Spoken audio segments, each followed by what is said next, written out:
ꯈꯨꯟꯖꯤꯜ ꯍꯦꯛ ꯌꯧꯔꯛꯄꯒ ꯃꯥꯂꯪꯗ ꯀꯣꯜ ꯇꯧꯁꯤꯜꯂꯤ. ꯃꯇꯝꯗꯨ ꯅꯨꯃꯤꯠꯁꯨ ꯂꯩꯊꯈꯤꯗꯨꯅ ꯈꯔ ꯈꯔ ꯃꯝꯁꯤꯜꯂꯛꯂꯤ. ꯍꯜꯂꯣ ꯃꯥꯂꯪ, ꯅꯪ ꯍꯜꯂꯛꯑꯕꯣ? ꯍꯜꯂꯛꯑꯕꯣ ꯅꯠꯇꯦ, ꯑꯩ ꯈꯨꯟꯖꯤꯜ ꯌꯧꯗꯧꯔꯦ. ꯅꯪꯕꯨ ꯍꯌꯦꯡ ꯂꯥꯛꯅꯤ ꯍꯥꯏꯗꯥꯏꯅꯦ, ꯀꯥꯏ ꯌꯧꯔꯒꯦ? ꯃꯣꯏꯒꯤ ꯊꯣꯡꯒꯥꯜ ꯌꯧꯁꯤꯜꯂꯛꯇꯧꯔꯦ. ꯑꯩ ꯍꯦꯛꯇ ꯆꯪꯉꯒ ꯀꯧꯊꯣꯛꯑꯁꯤꯔ ꯈꯜꯂꯤ. ꯍꯦ, ꯑꯗꯨ ꯌꯥꯔꯣꯏꯀꯣ, ꯑꯗꯨꯅ ꯑꯃꯨꯛ ꯍꯦꯟꯅ ꯁꯥꯎꯈ꯭ꯔꯗꯤ ꯁꯣꯏꯅꯅꯤ. ꯑꯗꯨꯗꯤ ꯑꯩ ꯀꯩꯗꯧ ꯍꯥꯏꯕꯅꯣ? ꯃꯥꯅ ꯎꯅꯁꯤ ꯍꯥꯏꯕ ꯁꯨꯛꯌꯥ ꯌꯥꯗ꯭ꯔꯗꯤ ꯀꯝꯗꯧꯅꯤ? ꯆꯤꯡꯂꯦꯝꯕꯤꯗ ꯑꯃꯨꯛꯀ ꯊꯦꯝꯍꯟꯁꯤ. ꯅꯪ ꯍꯥꯟꯅ ꯌꯨꯝꯗ ꯂꯥꯛꯈꯣ, ꯆꯪꯉꯨꯈꯤꯅꯨꯀꯣ, ꯅꯪꯒꯤ ꯍꯧꯅꯕꯤ ꯇꯧꯔꯨꯅꯨ. ꯃꯥꯂꯪꯅ ꯉꯥꯡꯂꯤꯕꯗꯨ ꯇꯥꯗ꯭ꯔꯤ. ꯀꯣꯜꯗꯨ ꯀꯛꯈ꯭ꯔꯒ ꯉꯥꯏꯍꯥꯛ ꯒꯥꯔꯤꯗꯨ ꯇꯞꯊꯅ ꯊꯧꯏ.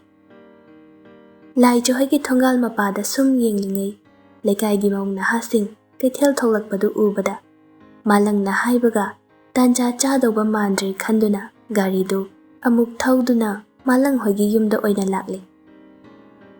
ꯍꯦ, ꯅꯪ ꯑꯃ ꯃꯇꯥꯡ ꯆꯥꯗꯅ ꯅꯨꯄꯥ ꯊꯣꯛꯅꯤ ꯑꯃꯨꯛꯅ ꯊꯣꯛꯑꯣꯏ, ꯄꯨꯔꯥ ꯕꯦꯔꯥꯅꯤ. ꯇꯥꯅꯤꯡꯗꯦꯀꯣ, ꯃꯊꯥꯅ ꯃꯊꯥ ꯁꯥꯕꯅꯤ. ꯅꯪꯒꯤ ꯃꯊꯥꯗꯣ ꯂꯥꯏꯔꯤ, ꯈꯥꯡ ꯂꯩꯔꯛꯄ꯭ꯔꯣ? ꯍꯪꯗꯅ ꯂꯩꯔꯅꯨ, ꯄꯥꯔ ꯂꯥꯛꯑꯣ. ꯑꯃꯗ ꯅꯠꯇꯦ, 2 ꯂꯩꯔꯛꯄꯅꯤ. ꯁꯤꯅ ꯄꯣꯠꯆꯩ ꯑꯆꯥ ꯑꯊꯛ ꯈꯔꯅꯤ. ꯑꯗꯨꯒ ꯕꯦꯛ ꯑꯃꯗꯨꯅ ꯀꯔꯤꯅꯣ? ꯁꯤꯗꯤ ꯌꯦꯡꯉꯛꯑꯅꯨ, ꯂꯥꯏꯖꯒꯤꯅꯤ. ꯏꯁ, ꯄꯨꯔꯥ ꯔꯦꯗꯤꯗꯅꯤꯅꯦ ꯂꯥꯛꯏꯁꯤꯗꯤ. ꯆꯥꯛ ꯏꯁꯤꯡꯗꯤ ꯃꯥꯂꯪ ꯍꯣꯏꯗ ꯆꯥꯔꯦ. ꯂꯦꯛꯄꯗꯤ ꯌꯨꯝꯗ ꯑꯣꯏꯅ ꯂꯦꯛꯑꯒꯦ ꯍꯥꯏꯗꯨꯅ ꯊꯣꯛꯂꯛꯏ. ꯃꯥꯂꯪꯁꯨ ꯍꯪꯆꯤꯠ ꯂꯥꯡꯉꯨꯁꯤ ꯍꯥꯏꯗꯨꯅ ꯄꯥꯊꯧꯒ ꯂꯣꯏꯅꯅ ꯊꯣꯛꯂꯛꯏ. ꯌꯨꯝꯗꯁꯨ ꯆꯪꯗꯦ, ꯆꯨꯝꯗ꯭ꯔꯤꯡ ꯁꯣꯔꯣꯛ ꯑꯆꯧꯕꯔꯣꯝꯗ ꯊꯣꯛꯂꯛꯏ. ꯊꯥꯏꯅꯒꯤ ꯃꯔꯨꯞ 2ꯒꯤ ꯃꯇꯧꯅꯤ ꯅꯨꯃꯤꯗꯥꯡ ꯆꯥꯛ ꯆꯥꯕ ꯂꯣꯏꯔꯒ ꯊꯣꯛꯂꯛꯇꯨꯅ ꯂꯝꯕꯤꯗ ꯉꯥꯍꯧ ꯉꯥꯍꯧ ꯆꯠꯄꯗꯣ. ꯊꯥꯕꯜꯅꯒ ꯐꯕꯅꯤ. ꯊꯦꯡꯊꯔꯛꯄ ꯃꯇꯝꯗꯨꯗ ꯑꯌꯤꯡꯕ ꯅꯨꯡꯁꯤꯠꯅ ꯂꯤꯔꯤ ꯂꯤꯔꯤ ꯁꯤꯠꯂꯛꯄ ꯑꯣꯏꯕꯒ ꯃꯔꯨꯞ ꯃꯥꯂꯪꯒꯤ ꯃꯐꯝꯗꯒꯤ ꯃꯇꯝ ꯀꯨꯏꯅꯗꯒꯤ ꯈꯪꯅꯤꯡꯅ ꯍꯪꯅꯤꯡꯅ ꯂꯩꯔꯛꯄ ꯃꯌꯥꯝꯗꯣ ꯂꯝꯕꯤꯗ ꯆꯠꯅ ꯆꯠꯅ ꯃꯊꯪ ꯃꯊꯪ ꯍꯧꯗꯣꯔꯛꯏ. ꯚꯥꯏ, ꯏꯅꯦꯗꯨ ꯀꯔꯤ ꯑꯣꯏꯅ ꯉꯝꯗꯕꯅꯦ ꯍꯥꯏꯒꯦ? ꯈꯪꯗꯦ, ꯑꯍꯜ ꯂꯩꯅꯥꯔ ꯀꯔꯤꯅꯣ. ꯆꯤꯡꯂꯦꯝꯕꯤꯅ ꯍꯥꯏꯕꯗ ꯋꯥꯈꯜ ꯂꯩꯅꯥ ꯃꯥꯜꯂꯤ ꯍꯥꯏ. ꯗꯣꯛꯇꯔꯗꯒ ꯌꯦꯡꯗ꯭ꯔꯕ ꯖꯥꯠꯂꯥ? ꯍꯤꯗꯥꯛ ꯒꯨꯂꯤ ꯆꯥꯏ ꯍꯥꯏ, ꯌꯦꯡꯉꯝꯕꯁꯨ ꯌꯥꯏ. ꯄꯨꯝꯅꯃꯛ ꯈꯜꯂꯨꯕꯒ ꯑꯣꯟꯅ ꯇꯩꯅꯕꯗ ꯑꯣꯏꯔꯦ. ꯑꯩꯗꯤ ꯃꯥꯕꯨ ꯌꯨꯝ ꯄꯥꯜꯂꯝꯂꯅꯤ ꯈꯟꯗꯨꯅ ꯑꯁꯨꯛ ꯀꯨꯏꯕꯁꯦ ꯃꯥꯒꯤ ꯋꯥꯔꯤ ꯇꯥꯅꯤꯡꯂꯕꯁꯨ ꯍꯪꯈꯤꯗꯕꯅꯤ. ꯃꯥꯒꯤ ꯃꯄꯥꯎ ꯇꯥꯔꯒ ꯊꯃꯣꯏꯗ ꯆꯩꯅꯥ ꯍꯦꯟꯒꯠꯀꯅꯤ ꯄꯥꯈꯠꯄꯅ ꯇꯥꯅꯤꯡꯂꯕꯁꯨ ꯈꯪꯅꯤꯡꯂꯕꯁꯨ ꯅꯣꯡꯃꯇ ꯅꯉꯣꯟꯗ ꯍꯪꯈꯤꯗꯕꯅꯤ. ꯑꯩꯒꯤ ꯋꯥꯈꯜ ꯂꯥꯜꯂꯝꯂꯦ. ꯃꯥꯂꯪꯁꯨ ꯄꯥꯊꯧꯒꯤ ꯃꯇꯧꯗꯨꯗ ꯍꯥꯏꯐꯝ ꯈꯪꯗ꯭ꯔꯦ. ꯄꯥꯊꯧꯒꯤ ꯄꯥꯝꯕꯣꯝꯗ ꯄꯥꯏꯗꯨꯅ ꯍꯥꯏꯔꯛꯏ. ꯑꯩꯁꯨ ꯅꯪꯕꯨ ꯂꯥꯏꯖꯒꯤ ꯋꯥꯁꯦ ꯍꯥꯏꯒꯦ ꯍꯥꯏꯅ ꯌꯥꯝꯅ ꯈꯟꯕꯅꯦ. ꯑꯗꯨꯗ ꯅꯈꯣꯏ ꯏꯃꯨꯡꯒꯤ ꯈꯜꯂꯒ ꯍꯥꯏꯕ ꯉꯝꯈꯤꯗꯦ. ꯃꯗꯨꯒꯤ ꯃꯊꯛꯇ ꯅꯪꯒꯤ ꯂꯨꯍꯣꯡꯕꯒꯤ ꯄꯥꯎꯗꯨꯗ ꯍꯥꯏꯗꯕꯅ ꯐꯔꯅꯤ ꯈꯟꯗꯨꯅ ꯍꯥꯏꯗ꯭ꯔꯕꯅꯤ. ꯈꯪꯗ꯭ꯔꯦ, ꯑꯩꯒꯤ ꯈꯣꯡꯊꯥꯡꯁꯦ ꯑꯁꯣꯏꯕꯒꯤ ꯑꯁꯣꯏꯕ ꯉꯥꯛꯇ ꯉꯥꯏꯔꯦ. ꯃꯥꯕꯨ ꯀꯔꯝꯅ ꯊꯦꯝꯒꯅꯤ ꯈꯟꯕꯗ ꯋꯥꯈꯜꯁꯨ ꯊꯣꯛꯇ꯭ꯔꯦ. ꯎꯅꯁꯦ ꯍꯥꯏꯕꯗꯨꯃꯇꯪ ꯌꯥꯕꯤꯔꯗꯤ ꯈꯔꯗꯤ ꯐꯗꯧꯅꯤ. ꯍꯌꯦꯡꯗꯣ ꯆꯤꯡꯂꯦꯝꯕꯤ ꯑꯃꯨꯛ ꯊꯥꯒꯦ, ꯁꯣꯏꯗꯅ ꯌꯥꯅꯕ ꯍꯥꯏꯅꯖꯅꯤ. ꯑꯗꯨꯗ ꯂꯨꯔꯤꯕꯗꯤ ꯀꯔꯤꯕꯨꯅꯣ ꯅꯪꯅ ꯍꯥꯏꯅꯗꯣꯏꯕꯣ? ꯅꯪꯒꯤ ꯈꯣꯡꯐꯝꯗꯨꯗ ꯃꯥꯅ ꯎꯅꯅꯤꯡꯗꯦ ꯍꯥꯏꯔꯛꯏꯁꯤꯅ ꯍꯦꯟꯅ ꯑꯗꯨꯝ ꯐꯔꯕ꯭ꯔꯥ ꯈꯜꯂꯦ ꯑꯩꯗꯤ. ꯃꯥꯕꯨ ꯎꯅ ꯎꯅ ꯋꯥꯍꯩ ꯑꯃ ꯐꯥꯎ ꯍꯥꯏꯅꯗꯅ ꯁꯨꯝ ꯂꯩꯕ ꯑꯩ ꯉꯝꯃꯣꯏ. ꯅꯨꯡꯉꯥꯏꯔꯤꯕ꯭ꯔꯥ, ꯀꯝꯗꯧꯔꯤ ꯍꯥꯏꯕꯁꯤꯃꯇꯪ ꯑꯣꯏꯔꯁꯨ ꯑꯩ ꯍꯪꯅꯤꯡꯉꯤ. ꯃꯥꯅ ꯏꯐꯝꯗ ꯄꯦꯟꯗꯕ ꯀꯌా ꯂꯩꯔꯕꯁꯨ ꯑꯩ ꯇꯥꯅꯤꯡꯉꯤ. ꯑꯍꯦꯟꯕꯗꯤ ꯍꯥꯏꯅꯗꯕꯅ ꯐꯒꯅꯤꯀꯣ, ꯑꯁꯣꯝꯗ ꯏꯃꯥꯕꯣꯛ ꯑꯃꯨꯛ ꯃꯀꯣꯛ ꯁꯥꯅꯤ. ꯑꯩ ꯏꯃꯥꯕꯨ ꯋꯥꯈꯜ ꯇꯥꯅꯕ ꯍꯥꯏꯅꯕ ꯃꯊꯧ ꯇꯥꯔꯕꯁꯨ ꯍꯥꯏꯅꯒꯅꯤ. ꯃꯗꯨꯒꯤꯗꯤ ꯆꯤꯡꯅꯗꯦ. ꯃꯥꯒꯤ ꯑꯣꯏꯔꯤꯕ ꯐꯤꯕꯝꯁꯤꯅꯤ ꯑꯩꯅ ꯃꯤꯀꯨꯞ ꯑꯃ ꯐꯥꯎ ꯂꯩꯇꯥꯕ ꯉꯝꯗ꯭ꯔꯤꯕ. ꯑꯩꯅ ꯈꯜꯂꯨꯕꯒꯤ ꯋꯥꯡꯃꯗꯅꯤ ꯄꯨꯝꯅꯃꯛ. ꯊꯃꯣꯏꯁꯤꯅ ꯋꯥꯅ ꯂꯦꯟꯖꯔꯕꯁꯨ ꯃꯥꯅ ꯅꯨꯡꯉꯥꯏꯅ ꯂꯩꯔꯤ ꯍꯥꯏꯔꯕꯗꯤ ꯑꯩꯁꯨ ꯈꯔ ꯃꯈꯩꯗꯤ ꯋꯥꯕ ꯐꯔꯝꯒꯅꯤ. ꯑꯗꯨꯕꯨ ꯍꯟꯅ ꯌꯦꯡꯂꯨꯕꯗ ꯑꯩꯒꯤ ꯏꯔꯥꯜ ꯑꯣꯏꯔꯦ. ꯀꯗꯥꯏꯗ ꯊꯦꯡꯅꯔꯝꯕꯅꯣ ꯅꯍꯥꯟ ꯊꯦꯡꯅꯩ ꯍꯥꯏꯔꯤꯗꯨꯕꯣ? ꯄꯨꯄꯨ ꯃꯥꯙꯧꯒꯤ ꯂꯧꯗꯒꯤ ꯀꯥꯔꯛꯄꯗ ꯊꯦꯡꯅꯕꯅꯤ. ꯃꯁꯥꯒꯤ ꯂꯧꯗ ꯆꯠꯄꯅ ꯆꯠꯄꯅꯤ. ꯃꯤꯒꯤ ꯂꯧꯗꯒꯁꯨ ꯆꯠꯄ꯭ꯔꯣ ꯃꯥꯕꯣ? ꯉꯝꯅ ꯉꯝꯅꯕ ꯍꯣꯠꯅꯕꯗ ꯑꯣꯏꯔꯝꯒꯅꯤ. ꯄꯥꯊꯧ ꯅꯨꯡꯉꯥꯏꯇꯕꯗꯒꯤ ꯍꯦꯟꯗꯣꯛꯇꯅ ꯃꯊꯟꯇ ꯁꯥꯎꯅꯤꯡꯕ ꯑꯃꯁꯨ ꯐꯥꯎꯔꯦ. ꯐꯝꯂꯝꯕꯗꯒꯤ ꯐꯨꯛ ꯍꯧꯒꯠꯇꯨꯅ ꯃꯈ꯭ꯋꯥꯡ ꯃꯦꯠꯇꯨꯅ ꯍꯥꯏꯔꯛꯏ. ꯑꯩꯅ ꯂꯧ ꯀꯨꯝꯒꯅꯨ, ꯊꯕꯛ ꯑꯇꯩ ꯁꯨꯔꯕꯁꯨ ꯂꯧꯗꯤ ꯀꯨꯝꯒꯅꯨ ꯍꯥꯏꯕꯁꯦ ꯍꯥꯟꯅꯗꯩ ꯍꯥꯏꯔꯕꯅꯤ. Masa khuphattaduga numidangdi chii naina dum haibani. Ainabu hairadi mase suklau lauraroidabani. Gari nupino khangde. Ngangba sakpada sukyam laudabasibo. Bhai, upai leitadana tawba oiramni. Masu kumningna kumbadi oiramoi. Boinausu nupi thire. Chahi animuk sure. Adubu yumda leite. Gari thawba yawi hai. Aduga magi nupidusu yumda leitaba male. Inena ngamdadana leibaga thabak mayamdo mana loina puhawba oibajani. Adudi yumduda inega laijaga khaktaro leirise hauje. Hoi, adumai hai. Tariba pau mayamsi kamdauna amuktangda laushingani laushinpham khangdri. Ngaihak leiraga pathau makha amuk tare. Bhai ai kei tawgadabanu khangdri. Mana asumna leiramgani haiba ai tasengna khalludi. Inena aikhoida laktuna kanna hairambadudadi aishu soidana yum palamnani khallubani. Ai yamni ngamaktre. Masa haujikti kaishu khallamaroida. Chinglembina yum chatpada hek hek changbani. Haukiba wari amata haudoraktre hai. Aduna oirambasu yai unaningtrena harakpadusu. Khangdre. Ai tawpham khangdre. Pathaugi mataududa malangna themjinbirai. Yam hena su khanjilunuda magi hingna bahaiduni. Kanade thengkhre yum halase. Lambi achaubadagi lairak haichinpham yorakpaduda pathauna. Nang changam. Nangdi. Ai shung ngahak chatlukhigi. Hey, mayumdaga muk changuni. Changoi. Ai shu lauro. Laktrasu yani. Chango, natuna halaktrena hairamani. Change ko karan turan tawra leino. Yum changaga phajana potharucho. Hoi. Makhut anido pocket humduna malang na hairiba mayamdu tari. Malang chatkibaga tawpham khangda lai jahoigi leirak lomda amuk lai. Thainadi thongaldo yamna phajana gate ka panduna semba natrasu. Wa achawbana kongthong semduna cheksinna khajinbani ngasidi itek tek thari. Thongal mayaduda sarkarna thanba street lamp hanadi thalambani. Madusu yengshinbidraba male thalamdre. Sarkargi haunabini amukpu tawkhradi anirak suna yengshinbagi wafamdi leitre. Imam mamlaba thongal adudagi pathau chepthaduna yengshilui. Mabu ngairamgani haibagi asadi leite. Adubu manak nakna leiraga choktharaba wakhal pukningbu kharadang oirabasu tekhatpa pambagi asum lakpani. Ure lapna mangolda thamliba fishakolduda thenglaba matam sifau pangaldim jagoi saduna yongkhamgi nungshiraba makholbu ahingi leiting oihalibi lapna khrabido. Ingagi nongjuna saraba kalengi maishabu kokhanbago Pauri mikupduda. Inghanbiri thamoidubu nungsibi mabu uzabada. Ngaihak sum thongalduda amukpham amukchat tawduna leiringai malangi kolai. Pathau hanjilabo. Hanji. Hey, thengene pungse 11 tadore. Khangi. Nang hojik kaida lege. Lai johoigi thongal mayada. Hey, yumhalo yare. Angang na treko nang. Malang na, mama mapagi saklon lauduna, jaibaga ngang maga tawribado, pathau thawai na tasinde. Nokfet tum tawduna, lai jabul lap na sum yengli, aduga tap na hairei. Bhai, phi sari se loiba phawdi sangbirage ngasidi. Malang chaifam ga khangdre. Lai jalaiba ubro dude. Hoi. Mana di udro. Uramdong mandi. Haifetaga yengbirakpa nateda. Ai lai haibasu khanglamoy. Ai shwai matang se yaushila di khangdre. Nangna thokpa tawro. Ado thengna di leigano. Yum halo. Aduga potharo. Hoi. Lairuida. Nakaldagi chinglembina haifet tahawi. Kaino dapat thau kaida lei haino. Ho lai joy thongal de lei. Ha. Madi adu kai doriba. Lai jado phi sari male adu sangi ngawrabani nupado. Haima haima.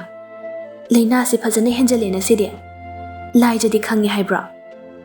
Khangdi hai. Ai lai jada call tawsingi. Hey, tawrunu. Athengba sida adu mu haibiraga nena ta na phi sajari do safam khangoi. Malang na Chinglem bigi phone do tap mulli. Chinglem bisu hekta lama I. Phi sagira sarogira. Khangandaba yadabani. Masi hairaga malangi makhuttagi phone do amuk mullaga lai jada khudakta call tawshili. Malangdi makok hotlaga khangi. Soidena sinaba tare nupina.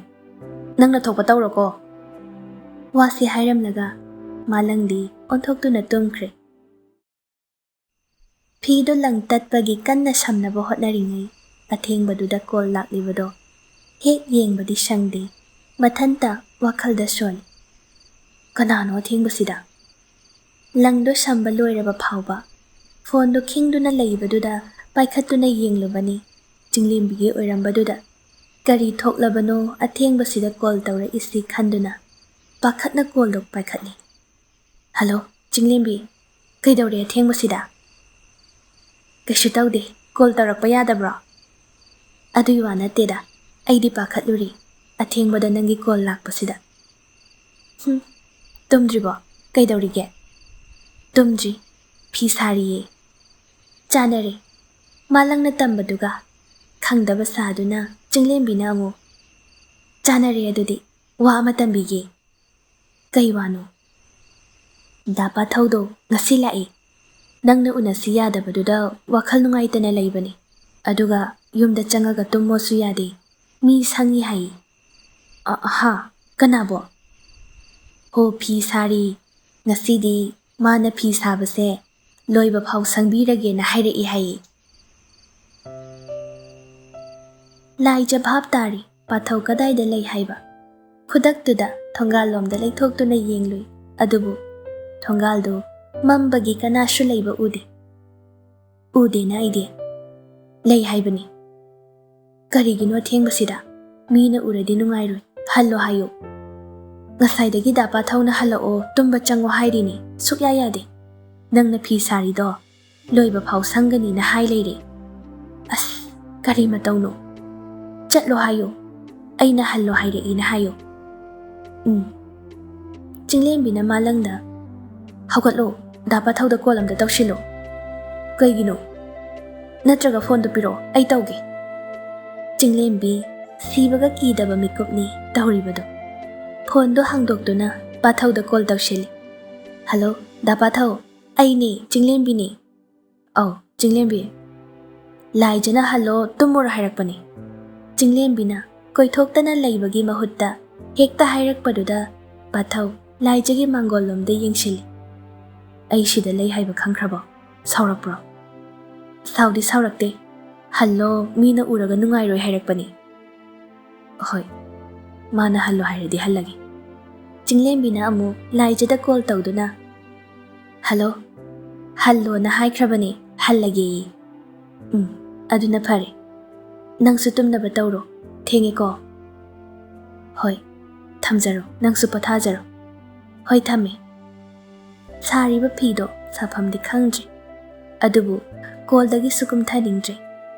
Hello haina haikrabasu chathaningbadi phawbu natti. Sum khanjaluraga thamoido nokthakiduna pukningi mamido maithongda taraktuna pisum anidusu samjinare. Tasengna chatkrabara khallubada wakhalsu nungaifam khangde. Mamaido amuksu leithoktuna yengi leiramladi khanduna. Leiba udabaduda amuksu mathanta sholi. Asengbagi chatkraba jala. Kadomdagi haurakpano khangde thamoido asawbana mahut sinkre. Asawbani haibadi yaroi. Utliba mataw hulliba mihulduna sakini. Oina jabani haibado. Chatlo hairadi chatkiba tabani. Mana hojik sida laaga kai kanadoino. Chatke chakisalo. Khalliba wakhaldo laija masana sukarino haiba mathanta khanbada khangjadre. Phumduna thamkraba thamoige aningbado nongli khara phangbada mayol chongge tawrakli.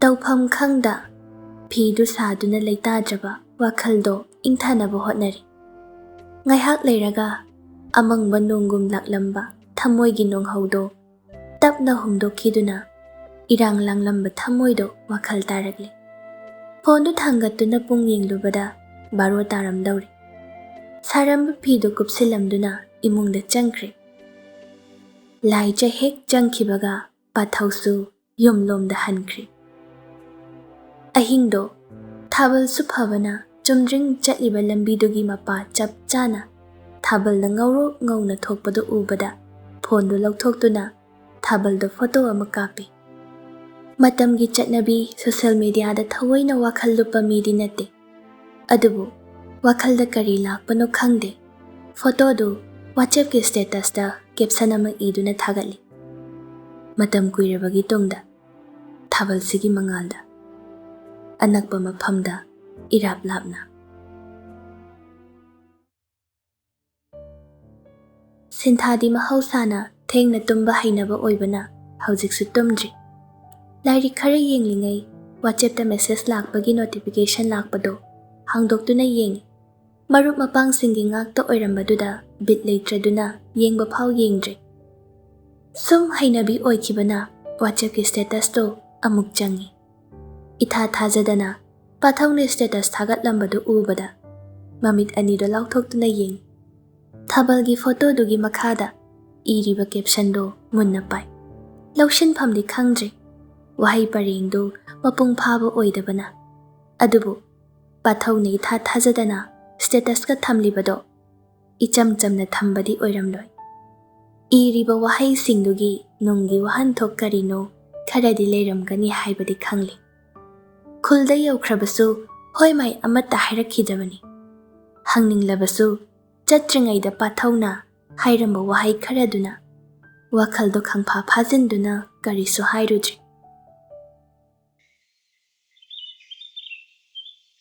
ꯃꯊꯪꯒꯤ ꯑꯌꯨꯛꯇꯣ ꯆꯤꯡꯂꯦꯝꯕꯤ ꯂꯥꯏꯖ ꯍꯣꯏꯗ ꯂꯥꯛꯏ꯫ ꯂꯥꯏꯖꯕꯨ ꯀꯧꯗꯨꯅ ꯆꯪꯂꯛꯏ꯫ ꯂꯥꯏꯖ! ꯂꯥꯏꯖ! ꯂꯥꯏꯖ ꯆꯥꯛ ꯊꯣꯡꯗꯨꯅ ꯂꯩꯔꯝꯕꯗꯨ ꯆꯤꯡꯂꯦꯝꯕꯤꯒꯤ ꯃꯈꯣꯜ ꯇꯥꯕꯗꯨꯗ ꯆꯤꯡꯂꯦꯝꯕꯤ ꯑꯩ ꯆꯥꯛꯈꯨꯝꯗ ꯂꯩꯌꯦ꯫ ꯀꯩ ꯏꯟꯁꯥꯡꯅꯣ? ꯆꯥꯛ ꯌꯥꯝ ꯊꯦꯡꯉꯤꯅ꯫ ꯍꯣꯏ ꯈꯨꯂꯪ ꯍꯜꯂꯛꯄꯗ ꯉꯥꯏꯔꯤ꯫ ꯏꯟꯁꯥꯡꯗꯤ ꯈꯔ ꯊꯨꯅꯕ ꯍꯥꯏꯗꯅ ꯍꯋꯥꯏ ꯊꯣꯡꯖꯤꯜꯂꯤ꯫ ꯆꯤꯡꯂꯦꯝꯕꯤ ꯃꯅꯥꯛꯇ ꯂꯩꯕ ꯐꯥꯟ ꯑꯃ ꯂꯧꯗꯨꯅ ꯐꯝꯊꯩ꯫ ꯆꯥꯛ ꯆꯥꯔꯛꯑꯕꯣ? ꯆꯥꯗ꯭ꯔꯗꯤ ꯑꯩꯈꯣꯏꯗ ꯆꯥꯈ꯭ꯔꯁꯤ꯫ ꯆꯥꯔꯛꯑꯦ꯫ ꯗꯥ ꯃꯥꯂꯪꯒ ꯗꯥ ꯄꯥꯊꯧꯒ ꯊꯕꯛ ꯂꯩꯌꯦꯅ ꯆꯥꯛꯁꯨ ꯉꯟꯅ ꯑꯗꯨꯝ ꯆꯥꯊꯣꯛꯑꯦ꯫ ꯂꯥꯏꯖ ꯆꯤꯡꯂꯦꯝꯕꯤꯅ ꯍꯥꯏꯔꯤꯕꯗꯣ ꯃꯈꯥ ꯈꯨꯝꯗ꯭ꯔꯦ꯫ ꯆꯤꯡꯂꯦꯝꯕꯤꯁꯨ ꯃꯇꯧꯗꯨꯗ ꯋꯥꯗꯨ ꯊꯩꯗꯣꯛꯇꯨꯅ ꯍꯥꯏꯔꯛꯏ꯫ ꯂꯧꯒꯤ ꯊꯕꯛ ꯀꯌꯥꯝ ꯋꯥꯠꯂꯤꯒꯦ? ꯋꯥꯠꯂꯤꯗ ꯍꯧꯕꯗ ꯉꯥꯏꯔꯤ꯫ ꯎꯆꯤꯟ ꯅꯥꯆꯤꯟꯅ ꯄꯦꯡꯕꯗꯤ ꯂꯣꯏꯔꯦ꯫ ꯂꯧ ꯂꯤꯡꯕꯗ ꯈꯨꯂꯪ ꯌꯥꯎꯕꯤꯈꯤꯕꯩ ꯈꯨꯂꯪ ꯍꯟꯕ ꯆꯠꯂꯨꯕꯅꯤ꯫ ꯅꯪꯁꯤ ꯉꯝꯗꯤ ꯉꯝꯕꯖꯥꯠꯅꯤ꯫ ꯅꯨꯄꯤꯒꯤ ꯊꯕꯛꯁꯨ ꯅꯨꯄꯥꯒꯤ ꯊꯕꯛꯁꯨ꯫ ꯂꯥꯏꯖ ꯅꯣꯛꯐꯦꯠ ꯇꯧꯗꯨꯅ ꯈꯨꯝꯂꯛꯏ꯫ ꯉꯝꯗꯕ ꯌꯥꯗ꯭ꯔꯕ꯫ ꯍꯤꯡꯒꯅꯤ ꯍꯥꯏꯔꯕꯗꯤ ꯉꯝꯅꯕ ꯍꯤꯡꯕ ꯇꯥꯕꯅꯤ ꯅꯠꯇ꯭ꯔꯅꯦ? ꯃꯊꯪꯒꯤ ꯂꯧ ꯄꯦꯡꯕꯗꯗꯤ ꯍꯥꯏꯔꯛꯑꯣ ꯗꯥ ꯃꯥꯂꯪ ꯂꯥꯛꯍꯟꯒꯦ꯫ ꯌꯥꯔꯦꯗ ꯃꯊꯧ ꯈꯨꯠꯆꯤꯟꯗꯨꯗ꯫ ꯑꯩꯅ ꯂꯥꯛꯍꯟꯅꯤ ꯍꯥꯏꯔꯗꯤ ꯂꯥꯛꯍꯟꯅꯤ ꯋꯥ ꯂꯣꯏꯔꯦ꯫ ꯍꯣꯏ ꯍꯣꯏ ꯅꯪꯅ ꯍꯥꯏꯔꯗꯤ ꯂꯣꯏꯅ ꯌꯥꯔꯦ꯫ ꯏꯃꯥꯕꯣꯛꯇꯤ ꯃꯁꯥ ꯀꯝꯗꯧꯔꯤꯒꯦ? ꯂꯩꯕ ꯎꯗꯦ ꯀꯗꯥꯏ ꯆꯠꯈꯤꯒꯦ?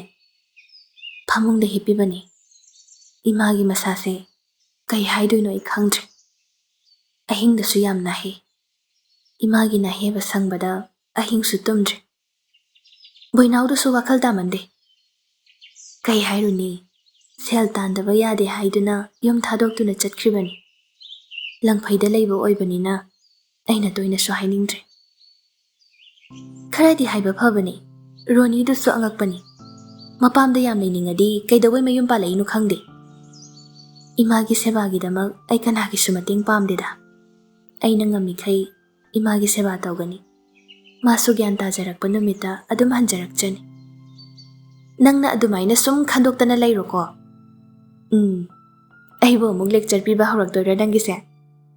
ꯂꯦꯛꯆꯔꯗ ꯅꯠꯇꯦ ꯄ꯭ꯔꯦꯛꯇꯤꯀꯦꯜ ꯌꯥꯎꯅ ꯇꯝꯕꯤꯔꯒꯦ ꯈꯜꯂꯤꯅꯤ꯫ ꯉꯔꯥꯡ ꯀꯌꯥꯝ ꯊꯦꯡꯉ ꯐꯥꯎ ꯐꯤ ꯁꯥꯒꯦ? ꯀꯨꯏꯅ ꯀꯩꯁꯨ ꯁꯥꯗꯦꯗ꯫ ꯑꯁꯦꯡꯕ ꯍꯥꯏꯌꯨꯗ꯫ ꯑꯁꯦꯡꯕꯩꯅꯤ꯫ ꯄꯨꯡ ꯀꯌꯥ ꯐꯥꯎ? ꯀꯩꯒꯤꯅꯣ ꯑꯗꯨꯛ ꯌꯥꯝ ꯀꯨꯞꯊꯅ ꯍꯪꯂꯤꯗꯨꯕꯣ? ꯍꯪꯗ ꯌꯥꯗꯕꯒꯤ ꯍꯪꯉꯤꯅꯤ꯫ ꯃꯤ ꯑꯃꯒꯤ ꯈꯣꯡꯆꯠ ꯐꯥꯒꯦ ꯇꯧꯕꯅꯤ꯫ ꯀꯅꯥꯒꯤ? Sanangauba amagi. Is, ay kangjade ko. Ay migi sanangaubaga sumari lay na hanbinu. Ay na lay haloy hayrasu, yararoy, adum lay na rani. Pung kaya pao sagi haybani. Baro taramday pao. Oh, adudi timing chanare. Kaiba. Lai jana mamit lang thoktu na. Jinglembi na mari makhong samnada na ngang libatuda hangi.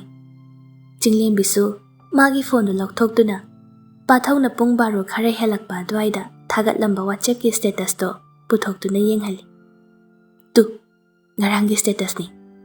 Mamay makok su samdi samnade adubu kari haining libano haibado. Nasana pahangi na pura ini. Lai jasu status to pare. Pukning dadi ison son thari. Adubu, lot lage khanna lot chin kraba nungshibo oibana. Maruki mafamda su uthoktre. Gari su khandaba sadu na haire e. Kay hainingino. Ay khangde, masana thaina dagi khara sahitya da ngaujabani. Adui pangida ibo oiramni. Is, sibo pangida ibo oidoiba. Adu su pung baroda. Bhab to amta phabiru kino. Thaina su yam ibani. Hojikak da nate. Thaina chithiga irakpadudi thamoi ga do lauthoga. Chithi du da napsilakpa mana ibani. Yam haibani. Nushidro do. Yazari. Sahitya gi wahay wata iba haiba singse. Thajaba yaba nate. Nusiba wahay paring na mibu sumhatlaga. Aroibada. Punsi haibase asini hairaga loishinba ngaktani. Apaba mayambu kaphalaga. Thamoy shokhalaga khanghanbani. Adudi sahitya haiba migi maral tare. Pumnamak natrasu. Magi nusiba wahay paring singdi. Aigi kapnabagi machak oiki. Aduna, adugumba nusiba wahay paring amata ipaningde. Nonggi wahan thokshu haningba phaude. Jinglembi ngayhak tumin layraga tapna amuk haire. Ado, maado nangi wangakta hangaga layri. Yamna unaningba male. Nangna yaradi phone number amta pirao na haire. Nangi ayaba laurakige aduga pirake na hairaga layrini. Samjinba yararoidaba mari amagidamak nangna pangwawa biri. Karigi samjinba yaroidoino. Masu nangsu sumaina sum lainabase yengba nungaiti. Karigumba samjinba yadre khalasu amuktangdi unaduna chamthoknaraga nangsu masu anauba lambida chatnaba oirasu aduna phani. Jinglembi aishu miyoiba ama oirubana ikaiba masak khangi. Asuk kuina mabu ngairakpani. Adubu nakna lainaraba phauba. Mana thoksadana leiba matausina aibu yamna ikaiba pire. Adugi shuma thakta hojikti thak yam khetnakre. Aduna hojik amu haukraba loikraba mayamdo puthoktuna chamthoknarubagi kari kanaba leigani. Aina khalli masu magi nungaiba punsida hinglasano. Aisu aigi thokpa hingnisingai. Mana tekta kaidana halaktuna iniga mamagabu amuk hana thengnarabase sina aigidi apenba oizare. Laijagi mong hadana chap yungna lepkiba wakhaldagi thoglakpa wahaido jinglembina kari sukhumba ngamkhidabagum. Pathausu waridu taraga kari sukhumba ngamdre. Karamna sukhumba ngamgani kuiraklabani laijana pathaubu ngaijarakpa. Adubu hanglakidabani nongmata karam leli haina. Aisu asumna khanbani asumna ningsingbani haina yetludre.